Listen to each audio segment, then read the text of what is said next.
I'm trying to come up with that title.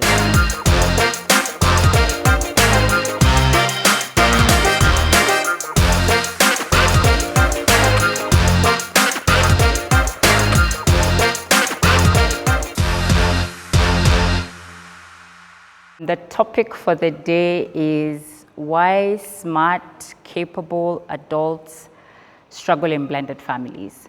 So let's start. What are blended families?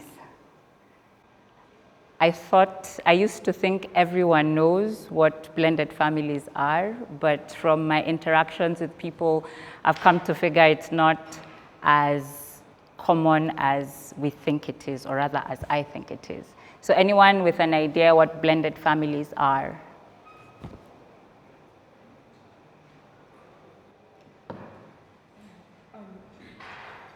The easiest way I can think of is a man comes with a child of children, a woman comes with a child of children, and they merge to make one. Correct. So it's the concept that when there is a marriage or a union between two people, there's either one or more of or both of those people who are coming into the relationship with kids from a previous relationship. So basically, that's what blended families are. So what are the typical, when you hear about blended families, or sometimes as we call them step families, what are some of the things either you've heard or perceptions or got to hear about blended families? Like, what are the words, what comes to mind when you hear about blended families? It's difficult, yeah, they're difficult. I can confirm that they are. Let's call it, it's taken like it's a taboo subject. So everyone who's in it is sort of hush-hush about it. You don't get to hear much, and when you do, most of the time you don't hear the positive stories, you hear the negative stories. We've also been conditioned by society to think about step families in a negative light. Actually, the word step in itself is usually taken negatively. So if somebody says they're a stepmom, or they're a stepdad, or they're a stepchild, you don't automatically think that they're receiving hugs and kisses at home. You probably think, I don't know, they're getting manual labor, they're not getting loved enough, they're being mistreated, and so on and so forth. If you look at stories that have been written, fairy tale stories, there's always an evil stepmother. So such things have conditioned our minds to think that blended families are, or rather step families are more, I don't know, negative, right? Or nothing good can come out of them.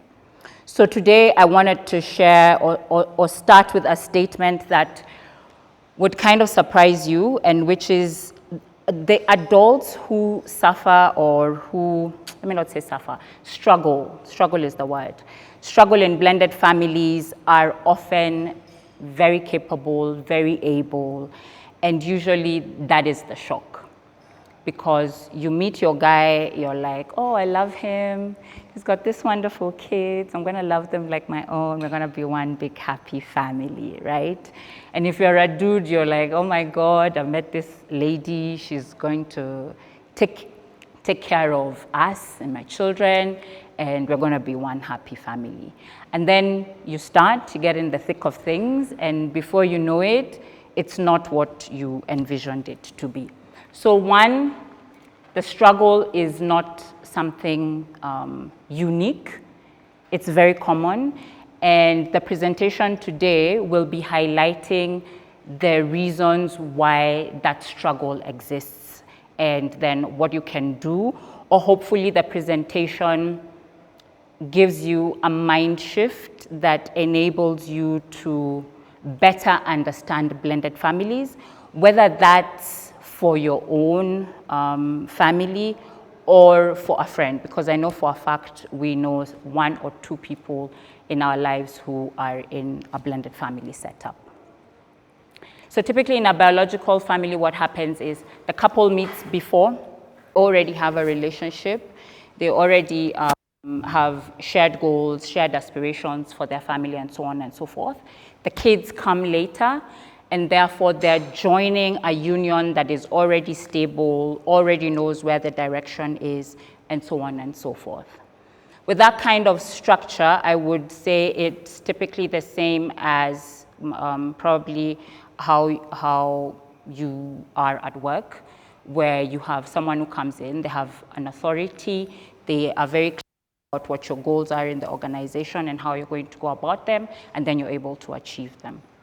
So that's not the same for blended families. For blended families, you're essentially coming into a ready-made relationship. Now, depending what kind of blended family you are, for example, I was single, no children, got married and moved from single with no children to married with children, right? So I didn't have kids of my own. My husband had 2 children from a previous relationship. Other couples, both are coming in with kids from a previous relationship. So either divorced, separated, you have your 3, I have my 2, we come together, we have 5. And maybe somewhere along the line, we have an ours baby, and that grows. So you have different sets. It could get a lot more complicated in cases where a guy has more than one mother of his children, or a lady has more than one father of his children. You can now see how that starts to become exponentially larger in terms of the parties who are coming in, exponentially larger in terms of the other aspects which I will be talking about. So when this happens, most people default to fixing. So this is what fixing is. Fixing is you are coming from a biological family setup, and you come into your blended family thinking that whatever happened in your biological family is what's going to happen in your blended family. So typical example would be, I'll give an example of myself. I have no kids. I had no kids when I was getting married. And so I was raised by a very strict mother. Like, there was no slacking. And you come in, and the kids already have, depending on how old they are, they've already formed certain personalities, certain behaviors that maybe in their previous home are acceptable, but for you are unacceptable, right? So what do? I'm now in charge. I am, your dad's wife. And so we're going to play by the rules of this house, right? What do the kids perceive that as? I'm a new member of the family. I have absolutely no authority over them. They don't know me. Like, who do you think you are? And we come to a clash of what needs to happen. There's an invisible transition. Step families or blended families are born out of loss. So what does this mean? The foundation of a blended family is loss. Somebody got divorced, somebody got separated, somebody's spouse died, and that's why they're in the situation that they're in, and now they're remarrying, or they have a new partner, and they're coming in out of that. Typically, when we have a loss, what do? We grieve, right? And usually with grief, they're usually like rituals. So say, for example, if somebody dies, we have a funeral. That's a ritual, and that ritual helps you to let go or to come to terms with the loss that you have experienced. But what happens when people divorce, when people separate? Is there a ritual? There's no ritual, right? And if there is one, it's probably, I don't know, I see divorce parties happening. It's probably you and your girlfriend. And if you have children, your kids are not involved in that. Or if it's the guys, your guys will take you out, you'll have drinks, and you'll be like, sijali itakuwa sawa. There's really no ritual. So what happens is people are getting into blended families. There's grief, but it's been swept under the rug, right? Even when adults feel they're ready to move on, most of the times you find that they were not, because they didn't go through the grieving process. Then change happens without shared meaning. So I hook up with this guy, he has kids, I have kids. us guys have moved on, we're ready to get married, we're ready to do the next step in this relationship. What do you think happens to the children? Does anyone sit them down and tell them this is what is happening?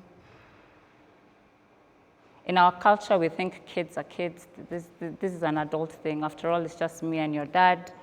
We're good to go, right? So your kids are stuck. They're stuck in the loss of and in the grief of losing a mom and a dad. Psychologically, this has an effect on them. And sometimes what they do, because they don't have the capacity to think things logically the way adults do, they process meaning from what they see.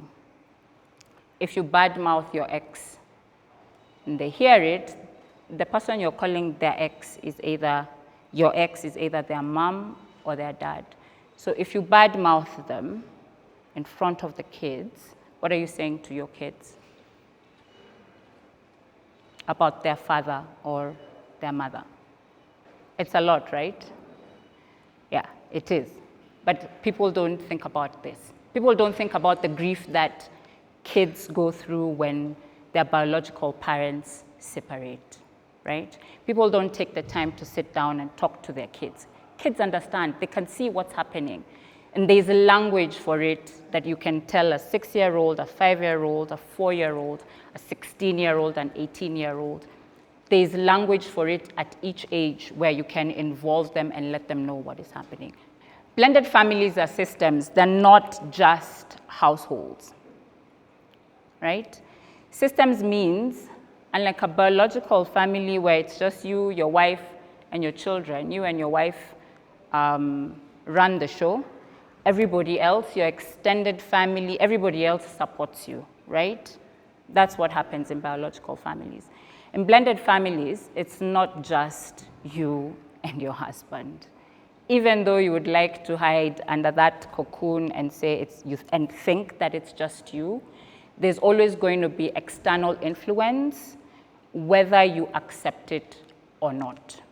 So here's the system. There's the adults, the couple, the people who have gotten together and have kids from a different relationship, right? Then there's the children. Again, not every blended family is the same. So depending on what that background is, different kids will have different backgrounds, right?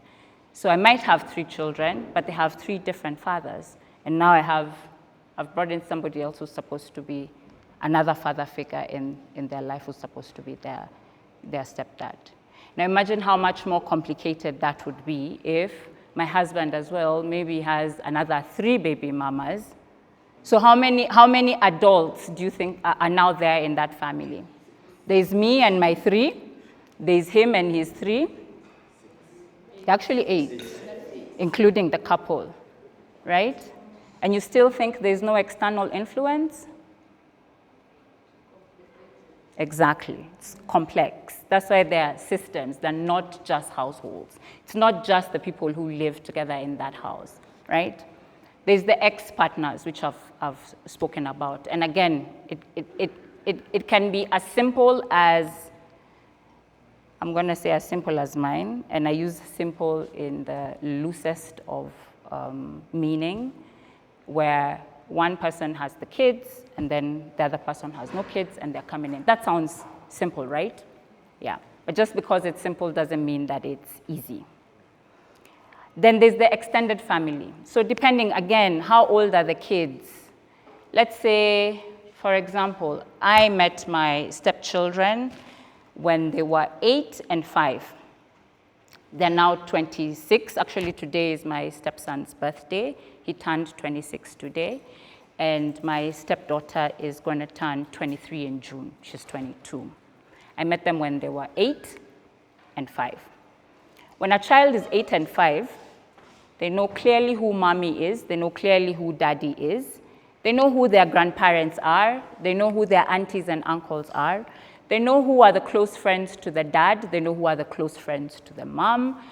They know they've formed relationships with other people outside of the nuclear family, when we go now into extended family, and even outside of that sphere into more of the friends and other circles, right? Do you think they have an influence? Yeah. What happens if Nyanya calls and they need to see their children? What happens if there is a wedding in the family and they need to go? Do you still think they are not having an influence in your family? My child's school, so I have 2 stepchildren, and then we have an hours baby.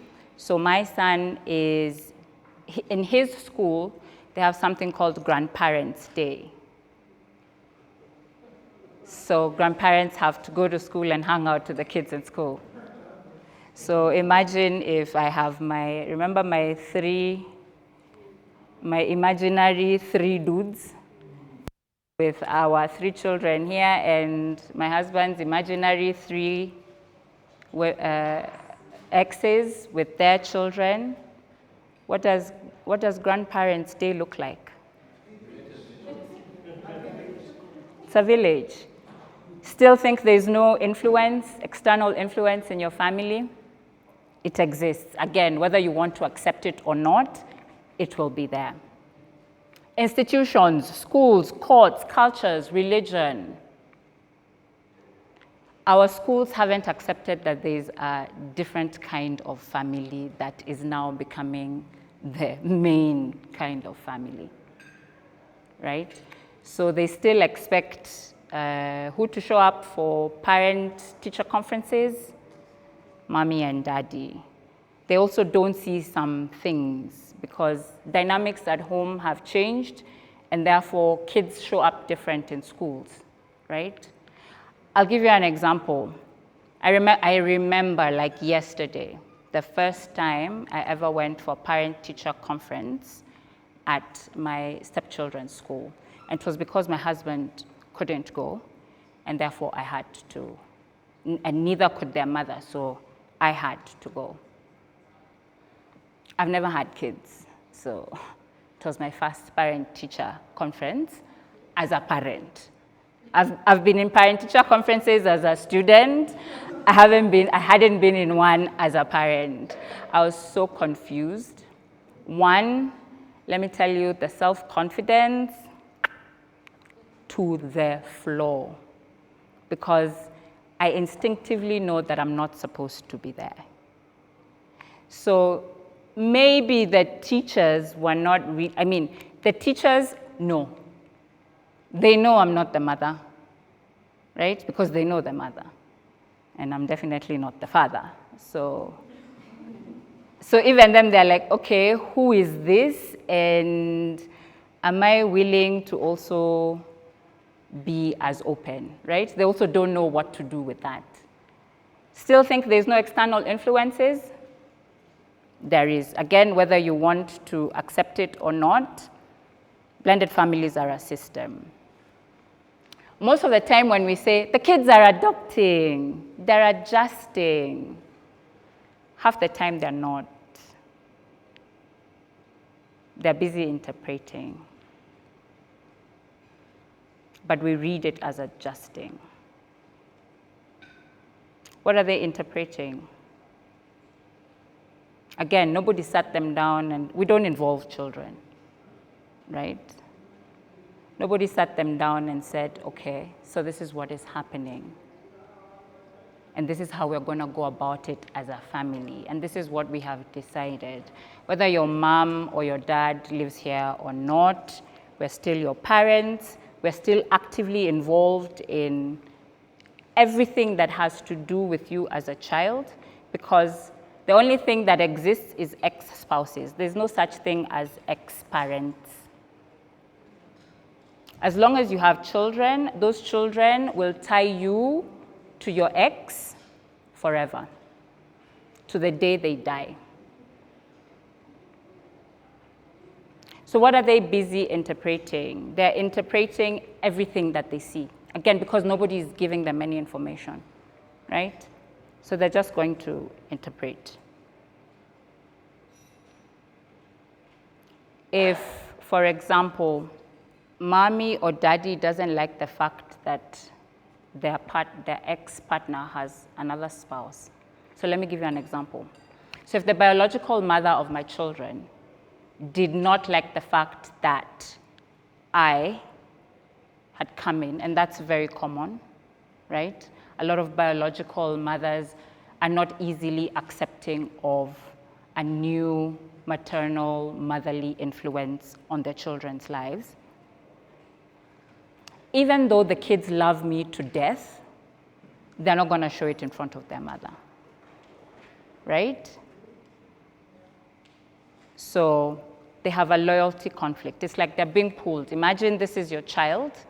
You have a biological mother on this side, and you have a biological or a step parent on one side.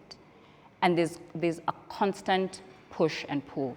And sometimes this push and pull is actually for the biological parents, because we do find some biological parents actually, like, you'll find mothers who refuse the fathers of their children to have access to their children, and vice versa. So you find there's this constant pull. So it's like, if I love this new parent in my life, what does that mean for my dad? What does that mean for my mom? And if the answer is it hurts the other parent, then they're going to do whatever it takes to make sure that the other parent doesn't get hurt. So what we're essentially doing is we are stopping kids from being kids. Now they're on high alert. They can't play normally like kids. They can't speak up, because again, when they speak up, they have to judge how will that be perceived by whoever it is that they're sharing, whatever they're sharing. Silence becomes data. Silence here means when you don't talk about something and you don't talk about the tension that's in the family, it becomes data for the kids. When you say things like, oh, this is your new mom, call her mom. What are you doing to your kids?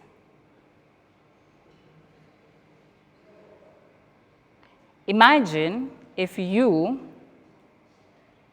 dad or your mom, let's just imagine that your dad and your mom were separated. That's if they're still together. Assume they're separated. Assume they hook up with somebody new. And at your age, your mom comes and tells you, call this person dad.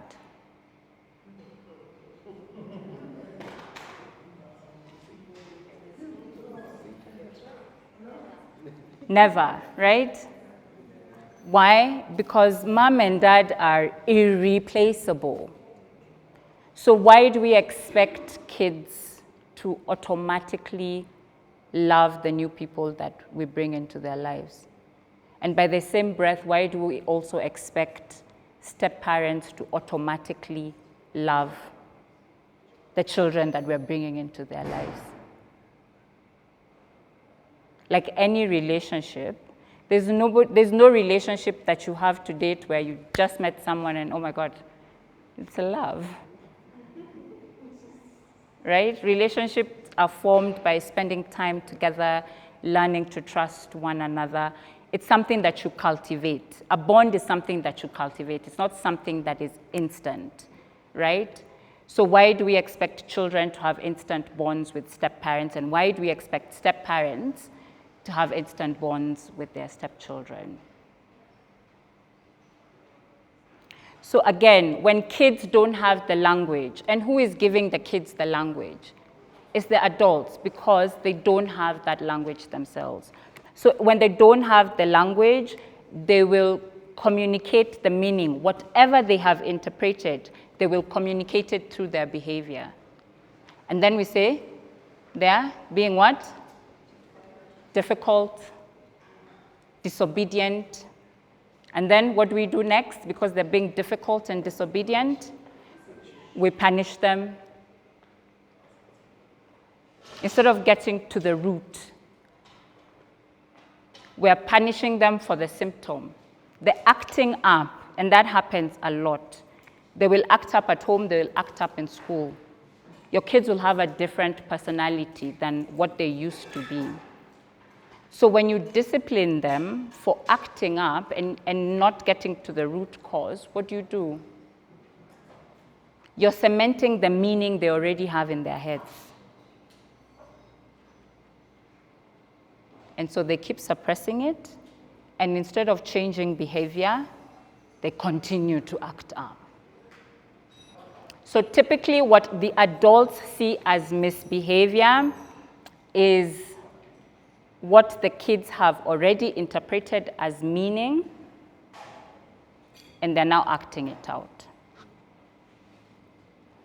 So you have to look beneath the surface. So why are we failing, or why are step parents failing? One is the way we interpret blended families, because we interpret them as households. And our background of households is typically the way you were raised.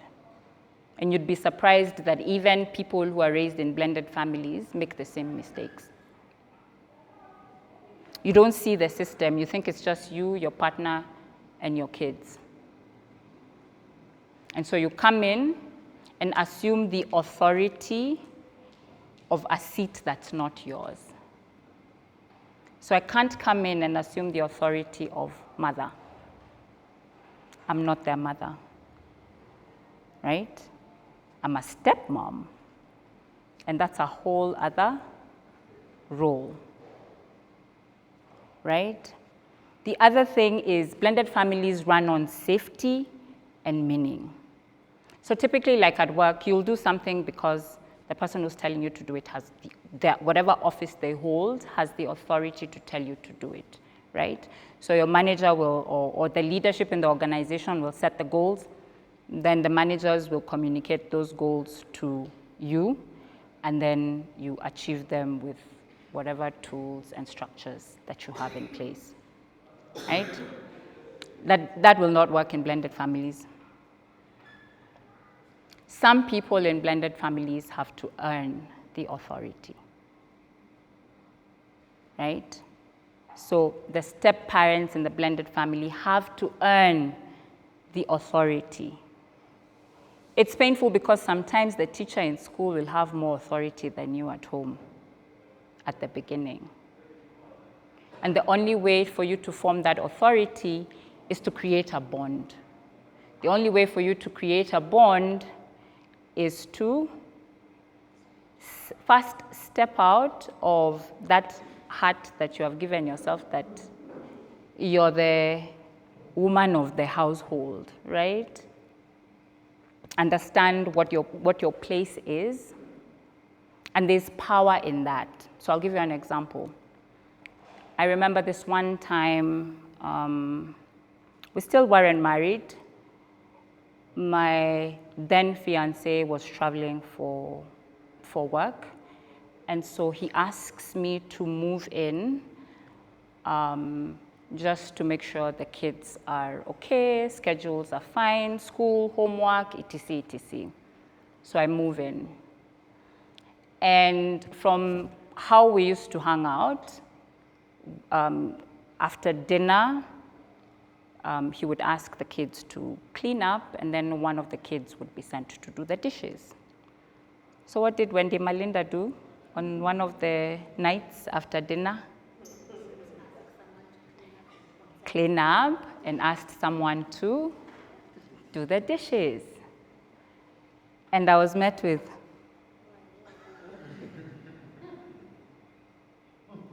what? Like, I could clearly tell from the face, it's like, what in the world do you think you're trying to do here? You're not the boss of me, like just from the face. But I was quick on my feet. I was like, if you do the dishes, we can have ice cream after dinner.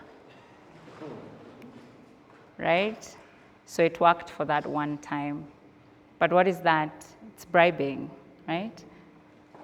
as a parent, how much authority do you think you're going to have if you're going to bribe your stepchildren every time to do something?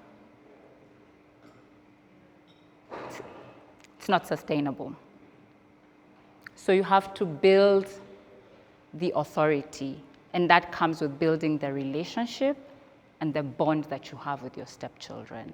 Not as a mother or a father, in the case of stepfathers, but more as just a new member of the family. As Wendy. Get interested in their lives, like understand what are they about, what do they like doing. And over time, if you do it right, then they tell you the stuff, right? So I got to a point where my stepkids tell me stuff, and now I'm the one, I choose, like depending on what it is, I'm like, okay, so fine, now the other parents need to know about this. But you'll never get to that if you don't build that relationship. So the whole idea here is you don't really lack the skill. It's because, one, you don't understand the kind of system you're operating in and what that system requires of you. So you're capable. You're just using different rules for a different game. That's it. You learn the rules for the game you're playing, you'll play it well. But you can't play basketball with netball rules. It won't work, right? Or soccer with rugby rules. Doesn't work.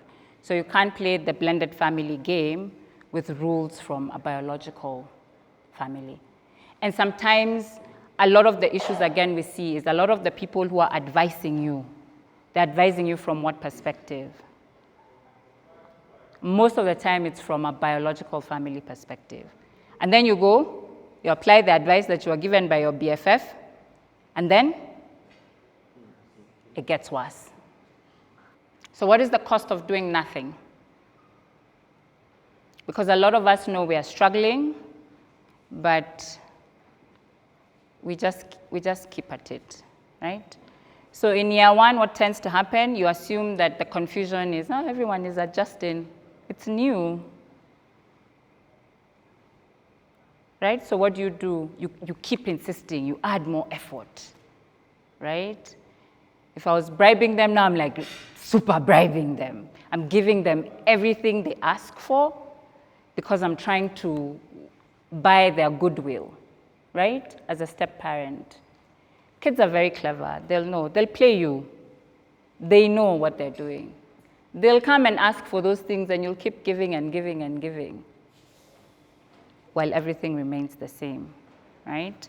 So year one, there's usually a lot of confusion. This is when people realize that this is not what I signed up for, because a lot of people have illusions of what it's going to be like. We're going to be one happy family. I'm going to love them like they're my own. It's not going to happen, right? So year one, confusion. Year 2 and 3, if you don't do something about it in year 1, year 2 and 3 turns into resentment. So the functionality is mistaken for health. Just because you're moving, the kids are getting dropped off to school on time. They get to see their other parents, their other biological parents when they get to see them. Things are moving, right? Like when you look at it from the outside, things are moving, but in actual sense, it's not healthy. So a quiet resentment starts to come in, and especially for, I will say, both step-parents, but for stepmoms, it's on a deeper level. Because how society has brainwashed us to think is that stepdads are seen as heroes, right? It's like, oh my God, you came, met this babe, she had kids from a previous relationship, no one was going to marry her anyway. You've done the good and noble thing, right? That's how society views men who marry women with children, right? They're like saviors. It's like, oh my God, he's doing such a good thing, right? They're typically seen as heroes. But stepmoms are typically seen as villains from the get-go, whether your heart is in the right place or not. Just the name. Can't go against bio mom. Mama, yeah, so we wrote those inshas they're the inshas we wrote back in 844 days. Mama wa kambo, alikuwa namchapa, making them do the dishes, right? So they're already, the way society is set up is they're damned if they do, damned if they don't. They could be coming in with the right intentions. But because of the strain of blended families, year 2, year 3, quiet resentment. It's like, what did I get myself into? What am I doing here? Let's just move on, right? Let me just do what I have to do. Somebody has checked out emotionally. And we think that this is just an issue with the step-parent and the kids, but it also has an effect on you as the couple. So now you start resenting your husband. It's like, what in the world? Yeah, and especially because half the time they're not supportive because they don't understand the dynamics, right? So they let you do things that you typically should not be doing, like liaising between him and his ex. You have no business doing that. Everyone needs to sort out their ex. I have no business talking to, unless you have, again, relationship. But like the golden rule is, whoever ex ni wako, you're the one who deals with them.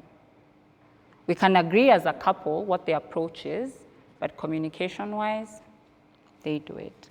Year 4, emotional withdrawal. Now guys have totally checked out, and now it's just a matter of time before another big split.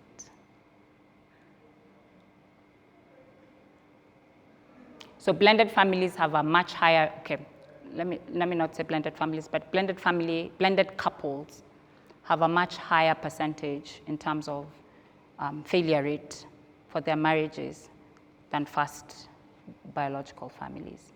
So first biological families, it's about 50%. The 50% is a US statistic, but there's a statistic for Kenya for, I think it's an old one, but I think we had gotten to about 46%.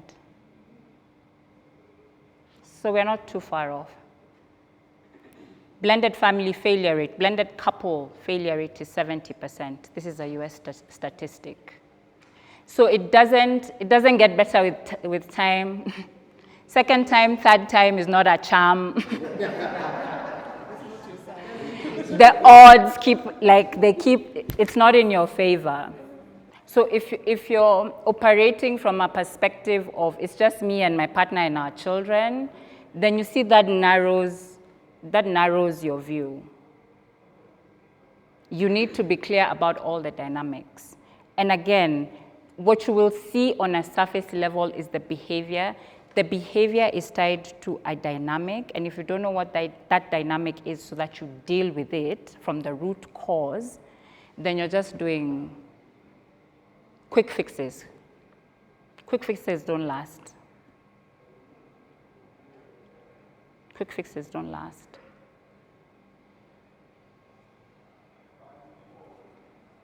So a lot of people are operating from a place of ignorance. So what it is and what it isn't. The reason for the failure. 1, unclear roles and authority. What's the role of a stepmom? What's the role of a stepdad? What authority do they have? How does that come about? It's unclear. Nobody knows. You can't read that stuff in a book. It doesn't give you a list that these are. No. A lot of step-parents are winging it. Winging it is not a strategy. Unspoken expectation and loyalties. So people don't say. A lot of things are not said. So I'll give you an example. It's very difficult for a stepmom to tell their partner or their spouse, certain things about his children. Because what I'm bringing up can easily be misconstrued as, I don't love your children. So instead of bringing something that is actually affecting me, I keep it to myself because I'm afraid of the perception my husband is going to have of me. Unspoken expectation and loyalties. Where do your loyalties really lie? Some guys are usually half in, half out. Right? Again, loyalties when it comes to the children, they're always going to be loyal to their mother and their father. And they need the freedom to be able to express that in your house.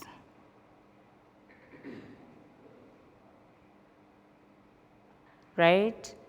And this could be, it's usually small things. It's small things like, I'll give you an example. If I buy, so the only time you don't buy, if you have multiple children, the only time you don't buy gifts for all the children is birthdays. Because once they understand birthdays, they know it's my birthday, and so I can get a gift and you can stay without a gift. But imagine as a stepmom, I have two stepchildren, and then I have my child. Let's assume they're all the same, around the same age, right? So let's say 10, 7, 4, mine is 4. And maybe I'm in Sarit, maybe I was doing my nails or something, and then I saw, oh my God, he loves, I don't know, fidget spinners. So I get a fidget spinner. So I come home with one fidget spinner, I give it to my son. What do you think that communicates to the other 2 children? Loyalty. Step-parents think, you know, they're older, they will understand. There's something. They don't. Kids don't understand. So you've communicated something. Right now, if my sister is good for something and I'm not, I'm going to be happy. Yeah. But somehow we expect them to understand. Change without shared meaning. I've spoken about this. And the people who create the meaning are the adults. And the adults here is biological mom, biological dad, step-parent, stepmother, stepfather. And that's typically based on values. Because values are values despite which household you're in. Honesty is honesty in my house. Honesty is honesty at bio dad's house. Honesty is honesty at bio mom's house, despite whatever else is coming. Emotional load without structure, again, it's a lot. If you don't have a structure, how you sort out your stuff, then it comes crumbling down. Predictable response to complexity. It's complex. So what we do with complex stuff, we don't run towards complex stuff, do we? Unless you're like me. Most people avoid. Yeah. So that's where the quiet resentment, then slowly exit. So what it isn't, a character flaw. So now this is where we exhale. It's not a character flaw. There's nothing wrong with you. You're good. You're just operating in a system that you have no idea what the system is, the rules of the game. All these things can be taught. And once you learn them, you can turn the tide around. I have done it. I did it for myself using my own sheer goodwill and Google. I was like, I have to make this thing called this marriage. I have to make it work. They're kids. I was cognizant that this element has an effect on my marriage. And so I said, let me get ahead of it. I don't think I am the norm. I think I am the exception. Because I pushed so hard to the point where I got certified as a step family coach. That's how far I went. That's how far I wanted to get the skills and knowledge for me to be able to make it work. right? A lot of people don't have that. So it's not a character flaw, it's not a lack of love or effort. In fact, if anything, there's usually a lot of love and a lot of effort. It's just misdirected, misguided, and operating, again, in the wrong field. Someone is failing to adjust. That's not it. Eventually, people adjust. With the right conditions, people adjust. It's not a motivation problem. It's not a discipline issue. We've already talked about discipline. And it's not proof that the family is broken. Again, you're just playing a different game with a different game's rules. So if you learn the rules of the game that you're playing, it's very easy then for you to win, right? Because you know what you're doing. So what does Nawiri Familia start? So because my journey, and this is the genesis of Nawiri Familia, I got married in 2014. And I've told you part of the story. I was like, if this is going to work, then I better get ahead of me being able to be an effective and a smart stepmom. So back then, what I did is I looked in my church. I looked for a program because I didn't have an example of a blended family. I didn't come from one. But I had a conviction that it's different. It's not the same. And I knew I didn't have the skills. And so I looked and I looked and I looked. Churches, because usually this is where you find like family programs and stuff. Couldn't find any at my church. Sent my friends out to go and check in their churches. Nobody came back with a positive response. And that's where I started doing the digging for myself. And as I applied the principles of what I learned, I started to see a shift. Started to see a shift in the relationship between me and my stepchildren. Started to see a shift between the relationship with me and my husband. So hey, it works. And then over time, I was like, I can create the program that I was looking for and didn't find, because I'm sure I'm not alone, right? So that's where Nawiri Familia started.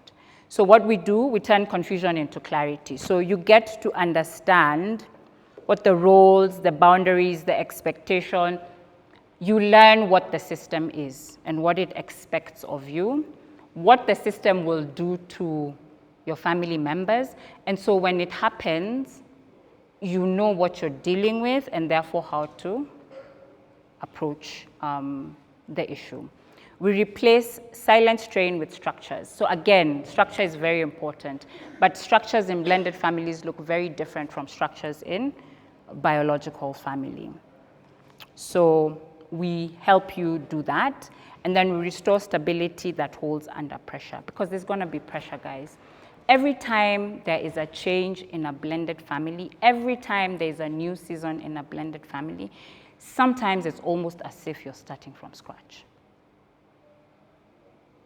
So it's not like you'll start once, it's something you set up once and you're good to go. I'll give you an example. When we started, I was a full-time stepmom.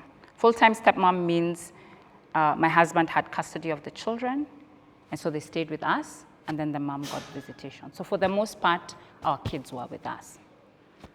That's very different from another step-parent who only sees the children maybe every other weekend or once a month, and so on and so forth. So they go to primary school. So my stepson goes to primary school and then gets into Form 1, goes to a boarding school. What happens in boarding schools? There's something called visiting day. That completely changed the dynamic. Our very first visiting day,